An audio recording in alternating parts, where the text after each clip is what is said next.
Hi, welcome to CartsPlus. My name is Erwin. We're going to talk about lithium battery conversions. There's a lot of chatter about lithium batteries nowadays, people converting their golf cart.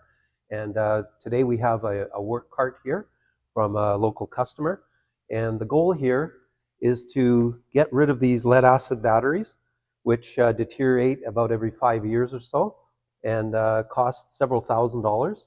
And we're going to be doing a lithium conversion. The goal here is to save money, number one. Number two, reduce the maintenance. Lithium batteries have no maintenance, they're sealed, and you'll be able to see what the finished product looks like. So we're going to move from this to a lithium-based product. Watch our next segment. Hi, welcome back. Here you can see we've installed the Valiant 105 amp lithium battery. We bolted it right to the battery tray.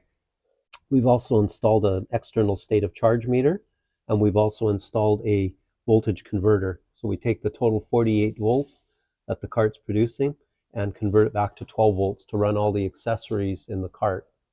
So here we've created a situation now where we have no maintenance, long periods of storage without charging, and a long life warranty. We have a 5-year warranty on this battery.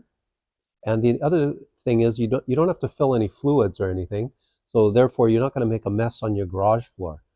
Also, the battery comes with an app, so you can check your state of charge on your phone, and you can also check your discharge rate, cycle life, etc. Lots to offer on the app. Thanks for stopping by.